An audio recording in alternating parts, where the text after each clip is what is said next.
Hi friends, అందరికి నమస్కారం friends మేమైతే ఈరోజు అయితే ఎల్లమ్మ తల్లికైతే కళ్ళు గుడాలు మొక్కినాం ఫ్రెండ్స్. చూడండి, మేమైతే ఇట్లా చేస్తామండి. ఏంటి అంటే ఎండిన చేపలు, వంకాయ, టమాటా ఇవన్నీ కలిపి కూర చేస్తాం ఫ్రెండ్స్. ఇంకా ఉలువలు, అనుములు, గుడాలు, ఇంకా కళ్ళు, పసుపన్నం ఇవన్నీ అయితే ఎల్లమ్మ తల్లికి అయితే నైవేద్యం పెడతాం ఫ్రెండ్స్. మీ సైడ్ ఎలా పెడతారు అనేది కామెంట్ చేయండి. మేమైతే ఇట్లా చేస్తాం ఫ్రెండ్స్. వీడియో ఎట్లుంది అనేది కామెంట్ చేయండి ఫ్రెండ్స్. వీడియో నచ్చితే లైక్ చేయండి. చూడండి, మా ఎల్లమ్మ తల్లిని అయితే ఇట్లా పూజించినాం ఫ్రెండ్స్. ఇగో నేనైతే నైవేద్యం పెట్టేస్తున్నాను. చూడండి ఫ్రెండ్స్, ఏ దేవునికైనా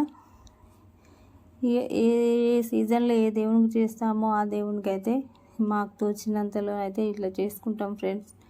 వీడియో ఎట్లుంది అనేది కామెంట్ చేయండి ఫ్రెండ్స్. ప్లీజ్ లైక్ చేయండి. మీ సైడ్ ఎట్లా చేసుకుంటారు అనేది కూడా కామెంట్ చేయండి ఫ్రెండ్స్. మేము ఎలా చేసామనేది కూడా కామెంట్ చేయండి ఫ్రెండ్స్. ఓకేనా అండి.